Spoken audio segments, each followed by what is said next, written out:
जो अपनी प्रभुसत्ता है, या फिर ये समझिए कि जो supremacy of India in Indian ocean है, उसे चाइना किस प्रकार से काउंटर करना चाहता है, किस प्रकार से चैलेंज करना चाहता है, और चाहता ही नहीं है, वो करके दिखा चुका है। क्या कुछ ऐसा किया चीन ने जिसके बारे में आज हमें चर्चा करनी है, और वो महत्वपूर्ण भी है, और ये हमारे लिए एक बहुत बड़ा मैसेज भी है। मैसेज इसलिए कि किस प्रकार से इंफ्रास्ट्रक्चर किसी देश के विकास में बहुत बड़ा योगदान रखता है। आइए इसी नजरिए से इस सवाल को देखते हैं। बहुत सारे आयाम इसमें डिस्कस करने हैं। पहला आयाम इसमें यह होगा कि चीन के द्वारा अपने को व्यापार सुगम बनाने के लिए क्या किया गया। नंबर दूसरा, हिंद महासागर में चीन ने किस प्रकार से अपनी जो रीच है वो बढ़ाई। तीसरा जो महत्वपूर्ण पार्ट है कि भारत के चारों तरफ क्यों चीन अपने आप के द्वारा एक ऐसा जाल बुनता जा रहा है जिसे मोतियों की माला कहा जाता है, यानी स्ट्रिंग ऑफ पर्ल कहा जाता है। और फोर्थ पॉइंट, भारत को चीन की रणनीतियों से निपटने के लिए क्या कुछ करना चाहिए। तो इस विषय को इन 4 विभागों के अंदर बांटते हुए आज के अंदर हम डिस्कस करने वाले हैं। तो आइए चर्चा करते हैं। जैसा आप लोगों ने अभी हेडलाइन देखी कि म्यांमार के रास्ते भारत को घेरने की नीति बना रहा है चीन। ये कोई पुरानी बात नहीं है, मतलब ये कोई नई बात नहीं है, पुरानी बात है। चाइना ने बहुत पहले भी साथियों भारत के लिए चाइना म्यांमार इकोनॉमिक कॉरिडोर बनाने की चर्चा की थी। रिसेंटली उसने क्या किया है, रिसेंटली चाइना का नया new sea road and rail link Indian ocean के लिए शुरू हो चुका है। यानी कि उसने एक ऐसा रास्ता बना लिया है, एक ऐसा रास्ता तैयार कर लिया है जिसके माध्यम से चाइना जाने के लिए अब आपको साउथ चाइना सी और पैसिफिक ओशन जाने की जरूरत नहीं है। आप सीधा इंडियन ओशन से बैठिए और पहुंच जाइए चाइना। क्या है ये पूरी बात जिसके बारे में हम चर्चा करा रहे हैं? हम चर्चा कर रहे हैं कि चाइना ने अपना पहला first road rail transport link Indian ocean में ओपन कर दिया है, बंगाल की खाड़ी में। आपको मालूम है, हम अक्सर पढ़ते हुए आए हैं कि चीन ने पाकिस्तान के ग्वादर पोर्ट से होकर के चाइना पाकिस्तान इकोनॉमिक कॉरिडोर बनाने के लिए $60 बिलियन का इन्वेस्टमेंट चाइना के द्वारा पाकिस्तान में किया गया है। रिसेंटली अब आप क्या जानने जा रहे हैं कि बंगाल की खाड़ी से चाइना के द्वारा अपने शहर चेंगडू तक सामान ले जाया भी गया है। हम लोग अभी इंतजार में ही थे कि किसी दिन ग्वादर से होकर के रोड के रास्ते चीन के जिनजियांग प्रोविंस तक सामान पहुंचेगा, तब हम रिएक्ट करेंगे। आज न्यूज यह आती है कि चीन तक इंडियन ओशन से सामान पहुंचा दिया गया है, और सामान पहुंचाने की न्यूज अब रिलीज हुई है, ट्यूसडे की नाइट में रिलीज हुई है, और यह सामान 27 तारीख को पहुंचा दिया गया था। 27 तारीख को मतलब रिलीज हुई है, और इस सामान को लास्ट फ्राइडे को पहुंचा दिया गया था। क्या है ये पूरी न्यूज और कहां से हम इस न्यूज को कवर कर रहे हैं? म्यांमार का एक प्रतिष्ठित अखबार है जिसका नाम है द इरावदी, अगर मालूम हो तो वहां की एक प्रमुख रिवर है, उसके नाम पर यह अखबार है। उसके अंदर यह पूरी जानकारी लिखी हुई है। इंडिया के भी न्यूज़पेपर्स ने यहीं से इसे कवर किया है। China open rail line with access to India ocean via Myanmar. तो इसमें जो जो बातें लिखी हुई हैं उन्हें हम समझाने का आपको प्रयास करते हैं। क्या किया चीन ने, आइए जरा देखते हैं। साथियों 27 अगस्त के दिन चेंगडू जो कि चाइना के अंदर एक प्रोविंस है, पहले मैं मैप में आपको दिखा देता हूं, फिर मैं आपको सारी बातें बताऊंगा। पहले मैप में आप कुछ लोकेशंस को पहचान लीजिए। मैप में आपको जो सबसे पहली लोकेशन पहचाननी चाहिए वो मैं आपको बता देता हूं। देखिए, जब हम इंडिया का मैप देखते हैं तो इंडिया के मैप में हमें बहुत अच्छे से यह समझ में आता है कि चीन कहां पर है। अगर हम इंडिया का मैप बहुत अच्छे से समझते हैं तो इंडिया ये रहा, पूर्वोत्तर इंडिया यानी कि मतलब नॉर्थ ईस्टर्न वाला इंडिया, इसके साथ में लगा हुआ है म्यांमार, और म्यांमार के साथ में जुड़ा हुआ है चाइना। म्यांमार के साथ में जो चाइना जुड़ा हुआ है वो चाइना के साथ जो बॉर्डर पर ही म्यांमार के साथ जुड़ा हुआ राज्य है चाइना का, उसका नाम तो है यूनान राज्य। और यूनान राज्य से जुड़ा हुआ एक राज्य और है चाइना का जिसका नाम है सिचुआन राज्य, जिसे प्रोविंस कहते हैं ये लोग। यूनान प्रोविंस और यहां पर है सिचुआन प्रोविंस। सिचुआन प्रोविंस की कैपिटल है चेंगडू। ये चेंगडू नामक जो जगह है ये शायद आपने इतनी ना सुनी हो, क्योंकि आपने अक्सर चीन के 2 सबसे बड़े शहरों के नाम सुने हैं। इनमें से एक शहर का नाम आपने सुना है बीजिंग और दूसरे का नाम सुना है शंघाई। अब आप चेंगडू भी सुन लीजिए। रीजन ये है कि जो सबसे ज्यादा लेवाइश जिंदगी जीते हैं, या फिर ये समझिए कि जो सबसे ज्यादा रिच प्रकार की लाइफ स्टाइल जीते हैं, उन लाइफ स्टाइल में शंघाई और बीजिंग के बाद चेंगडू का नाम आता है। यानी कि ये एक अंदर की तरफ, यानी कि इसको कोई भी कोस्ट मतलब मिला हुआ नहीं है। चेंगडू के पास कोई बंदरगाह नहीं है, ये एक प्रकार से अंदर की तरफ, लैंड के अंदर की तरफ है, इनलैंड जगह है। उस इनलैंड एरिया का जो लाइफ स्टाइल स्टाइल है वो बहुत ही बड़ा लाइफ स्टाइल है। चाइना के अंदर तीसरी लग्जरियस सिटी के अंदर इसे काउंट किया जाता है। शंघाई, बीजिंग के बाद में इसका नाम आता है चेंगडू का। चेंगडू की न्यूज क्या है अब वो सुन लीजिएगा। और हां, एक बात मैं आपको और याद दिला दूं, चेंगडू यहां के लिए बिल्कुल वैसे है जैसे कि नॉर्थ इंडिया में चंडीगढ़ समझा जाता है ना। तो नॉर्थ इंडिया में दिल्ली कैपिटल के रूप में आपने समझ ली संपूर्ण भारत की, लेकिन सिटीज में जब चर्चा की जाती है तो चंडीगढ़ जिस प्रकार से आप लोग यहां रिकॉग्नाइज रखते हैं वैसे आप चेंगडू को इसके लिए रिकॉग्नाइज कर सकते हैं। ठीक है। दूसरी बात, चेंगडू इसलिए भी याद रखा जा सकता है क्योंकि आपको याद होगा कुछ दिनों पहले जून की न्यूज है, मैंने आपको पढ़ाया था और जून में मैंने आपको बताया था कि चीन के द्वारा ये जो पूर्वोत्तर भारत वाला हिस्सा है, इस पूर्वोत्तर वाले हिस्से में ये जो चाइना के द्वारा ऑक्यूपाइड ताइबेत है, तिब्बत वाला जो क्षेत्र है, यहां की राजधानी लहासा से होते हुए चेंगडू के लिए बुलेट ट्रेन शुरू की गई थी। आपको याद होगा मैंने बताया था कि इसने पहली बुलेट ट्रेन जो है ताइबेत के लिए शुरू की है, यानी तिब्बत के अंदर बुलेट ट्रेन जो 200 किलोमीटर प्रति घंटे की रफ्तार से चलेगी और वो अरुणाचल प्रदेश, ये है भारत का अरुणाचल प्रदेश वाला हिस्सा, इसके बिल्कुल निकट से होकर के गुजर रही है, वो भी चेंगडू से ही कनेक्टेड थी। तो चेंगडू आपके लिए क्यों महत्वपूर्ण है इसको ऐसे समझ लीजिए। पहली चीज तो इसलिए कि एक ट्रेन लाइन तो यूं गई, दूसरी जो आज न्यूज पढ़ने जा रहे हैं वो ये है कि चेंगडू से इस प्रकार से कनेक्ट कर दिया गया है इंडियन ओशियन को। यानी कि आप अब इसको इस प्रकार से समझिए कि हमारा जो पूर्वोत्तर भारत वाला हिस्सा है, उस पूर्वोत्तर भारत वाले हिस्से को इसने एक तरफ की रेल लाइन से तो यूं पकड़ लिया, दूसरी तरफ की रेल लाइन से यूं पकड़ लिया, और भूटान के किनारे पर यहां पर आपको मालूम ही है कि मोस्ट डिबेटेड जो यहां पर बैठ करके ये चला गया था, यानी कि यहां तक चाइना बैठा हुआ है।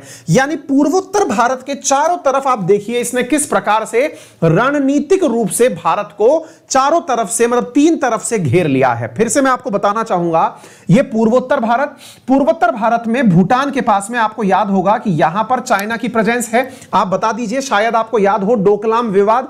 डोकलाम के अंदर जहां पर आप देख रहे हैं, डोकलाम विवाद के बाद से अगर आप देखते हैं तो यहां से ऊपर ताइबेत, ताइबेत से चेंगडू, चेंगडू के बाद म्यांमार से इंडियन ओशियन, कुछ इस प्रकार से इसने पूर्वोत्तर भारत के चारों तरफ फील्डिंग जमा दी है।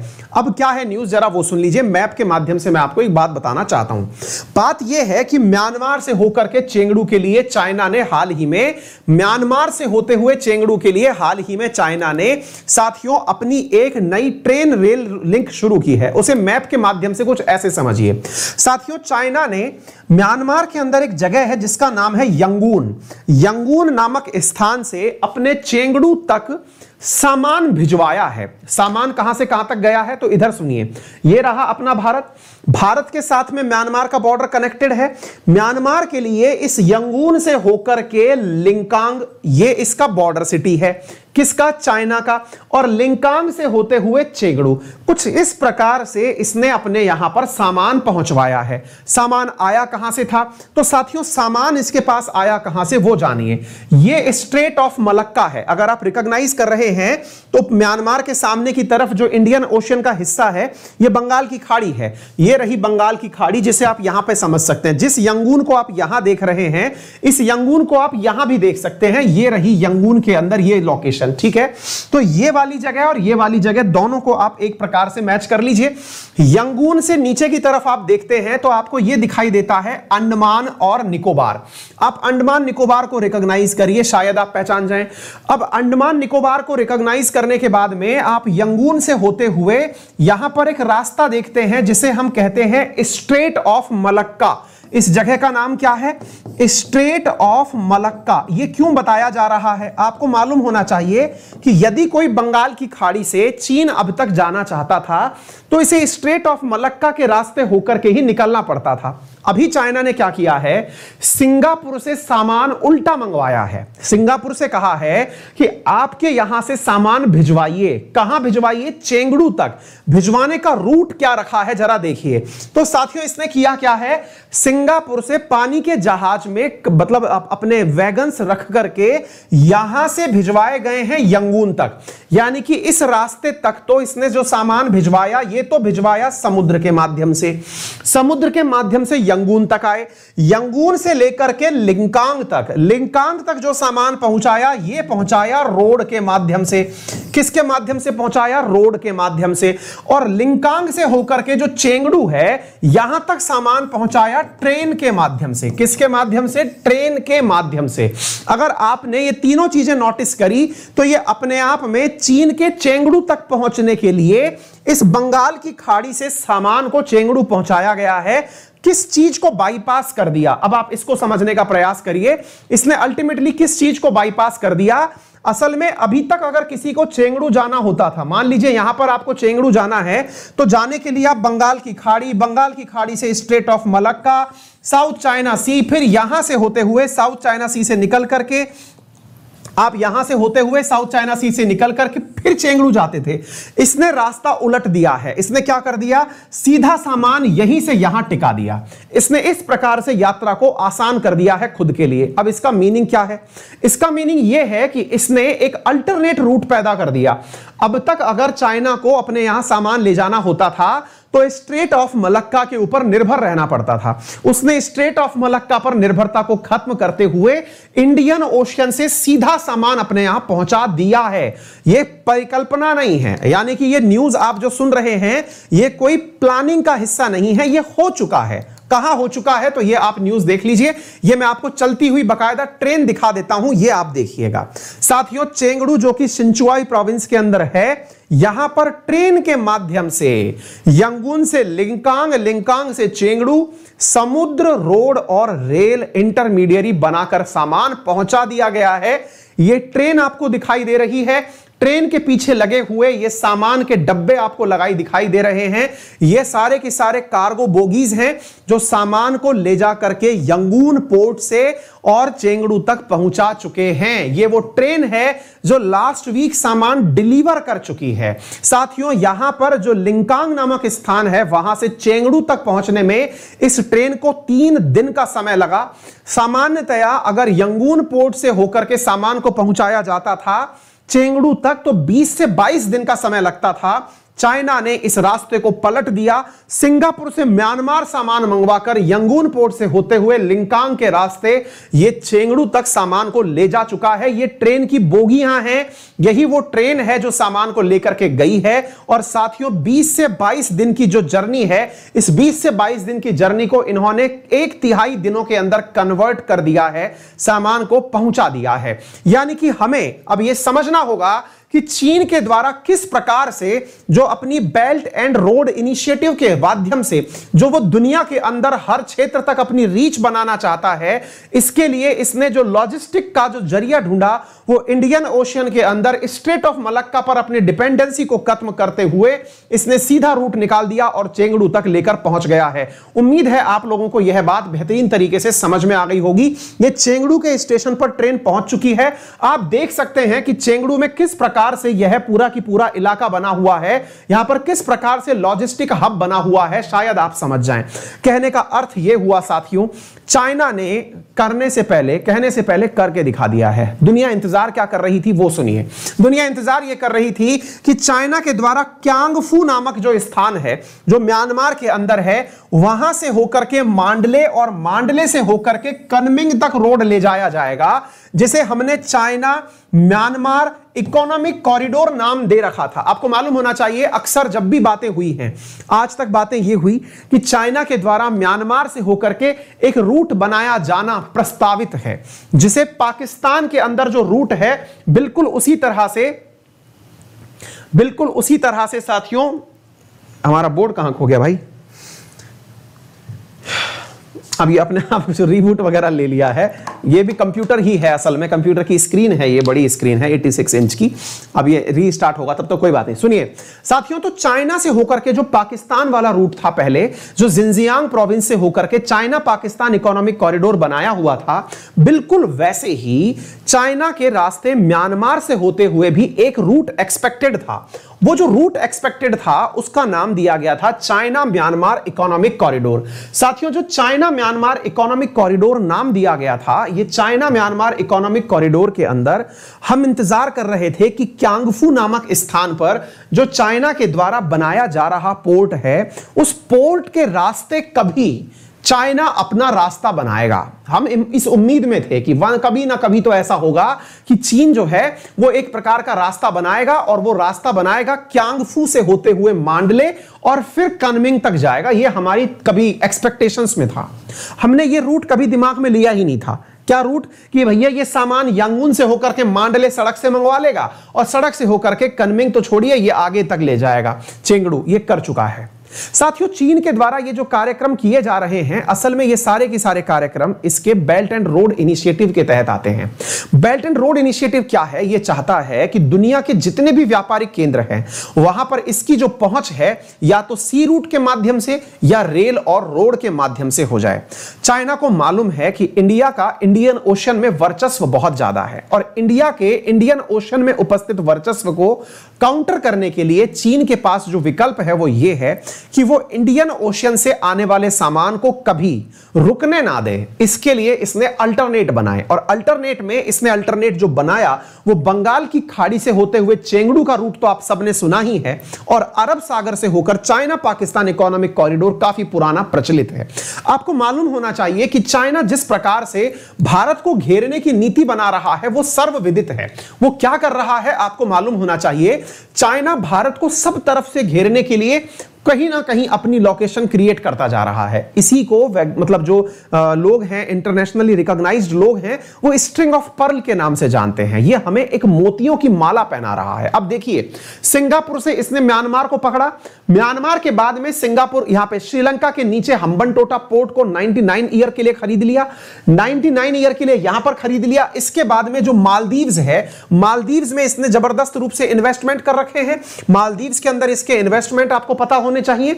यहां से आगे की तरफ निकल करके ये जो पाकिस्तान है यहां पर इसने ग्वादर पोर्ट बना लिया। यानी भारत के चारों तरफ इसने इस प्रकार से एक रेल लिंक और सी टू सी लिंक रूट बना रखा है, जो कि भारत को हर जगह से काउंटर करने के लिए तैयार किया जा रहा है। तो हमने यह सीख लिया कि चाइना के द्वारा रिसेंटली क्या किया गया, चाइना म्यांमार इकोनॉमिक कॉरिडोर का कोई अल्टरनेट बना लिया गया। नंबर तीसरी चीज, अब हम किस बात पर चलते हैं कि भारत के लिए क्या यह चुनौतीपूर्ण कार्य है? बिल्कुल चुनौतीपूर्ण है, क्योंकि भारत का पूर्वोत्तर वाला जो हिस्सा है वो पहले से ही आंतरिक अशांति के कारण चर्चाओं में रहता है। आपको मालूम होना चाहिए कि पूर्वोत्तर भारत के अंदर जो वहां पे रहने वाले आदिवासी हैं, वहां की जो इंसर्जेंसीज हैं उसको चाइना के द्वारा प्रमोट किया जाता है। ऐसे बहुत पहले भी प्रमाण मिले हैं।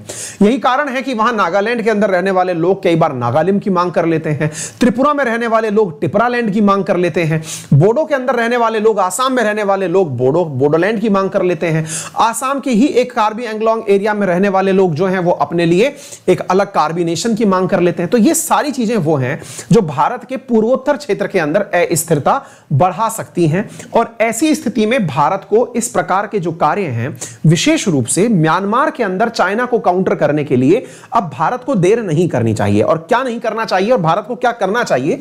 भारत को आपको मालूम होना चाहिए साथियों कि भारत ने यहां पर सितवे नामक पोर्ट का निर्माण करने का प्रस्ताव रख रखा है म्यांमार के सामने। हम लोग कलादान रिवर के माध्यम से अपने मिजोरम वाले क्षेत्र तक पहुंचना चाहते हैं। आपको मालूम होगा कि भारत मिजोरम तक पहुंचने के लिए म्यांमार का जो सितवे पोर्ट है उसका उपयोग करके, यहां से कलादान मल्टी मॉडल प्रोजेक्ट का उपयोग करके मिजोरम की राजधानी आइजोल तक पहुंचने के लिए म्यांमार के साथ टाई अप कर रखा है, और हमारा मल्टी मॉडल ट्रांजिट ऑलरेडी मतलब वर्किंग में है। मुद्दा यह है कि भारत को अपने निकटतम सहयोगियों के साथ में इस प्रकार की गतिविधियों को रोकना होगा, क्योंकि चाइना के द्वारा प्रस्तावित यह भी है कि वो बांग्लादेश के साथ में कनेक्ट करते हुए नेपाल और इसके साथ में तिब्बत को जोड़ना चाहता है। संभव है कि वो यहां से कोई भी इजी लॉजिस्टिक्स के लिए हो सकता है फ्लाइट की सुविधा उपलब्ध करा दे और हमारे चिकन नेक को कंट्रोल कर ले। कहने का अर्थ पूरी तरह से यह है कि चाइना जिस प्रकार से बहुत ज्यादा इंफ्रास्ट्रक्चर पर इन्वेस्टमेंट कर रहा है, भारत को चाहिए कि अपने संवेदनशील क्षेत्रों में जो निकटवर्ती राष्ट्र हैं उनके साथ उसके व्यवहार एज ए सॉफ्ट पावर इतने अच्छे हों कि वो दूसरे देश के प्रभाव में आने से पहले भारत से इस बारे में कंसल्ट करें। फिलहाल के लिए आपने यह बात अच्छे से समझ ली होगी। क्यांगफू पोर्ट यहां पर बनता जा रहा है, यह मैंने आप लोगों को बता दिया है। इसके साथ साथ एक बड़ा प्रश्न यह भी बनता है कि चेंगडू के लिए हाल ही में लहासा से होकर के ट्रेन, बुलेट ट्रेन शुरू की गई थी, मैंने आपको वो भी बताया था। बड़ा सवाल यह भी बनता है कि भारत और चीन के बीच में जो बढ़ती हुई ये टसलबाजी है, इसको भारत कंट्रोल कैसे कर पाएगा, काउंटर कैसे कर पाएगा? तो भारत को काउंटर करने के लिए अब जरूरत है रीजनल पावर्स को एक साथ लाने की, और इनमें रीजनल पावर्स मार्च में जापान, ऑस्ट्रेलिया और अमेरिका के साथ मिलकर के जो भारत क्वाड का निर्माण कर रहा है, इससे भारत की डिपेंडेंसी चाइना पर कम होगी, इन्वेस्टमेंट्स की मात्रा बढ़ेगी। इन्वेस्टमेंट के साथ साथ भारत के नए रोजगार के अवसर इसलिए बढ़ेंगे क्योंकि ये देश भारत में निवेश को भी बढ़ा सकते हैं। ऐसी स्थिति में भारत को क्वाड के साथ सहयोग लेते हुए आगे बढ़ना चाहिए। क्वाड की प्रासंगिकता को महत्वपूर्ण रूप से स्थापित करते हुए जो भारत हाल ही में मालाबार एक्सरसाइज कंप्लीट किया 26 से लेकर 29, वो भी सर्वविदित है कि भारत किस प्रकार से चाइना को स्ट्रेटेजिकली आर्मीज के माध्यम से भी काउंटर करना चाहता है। फिलहाल के लिए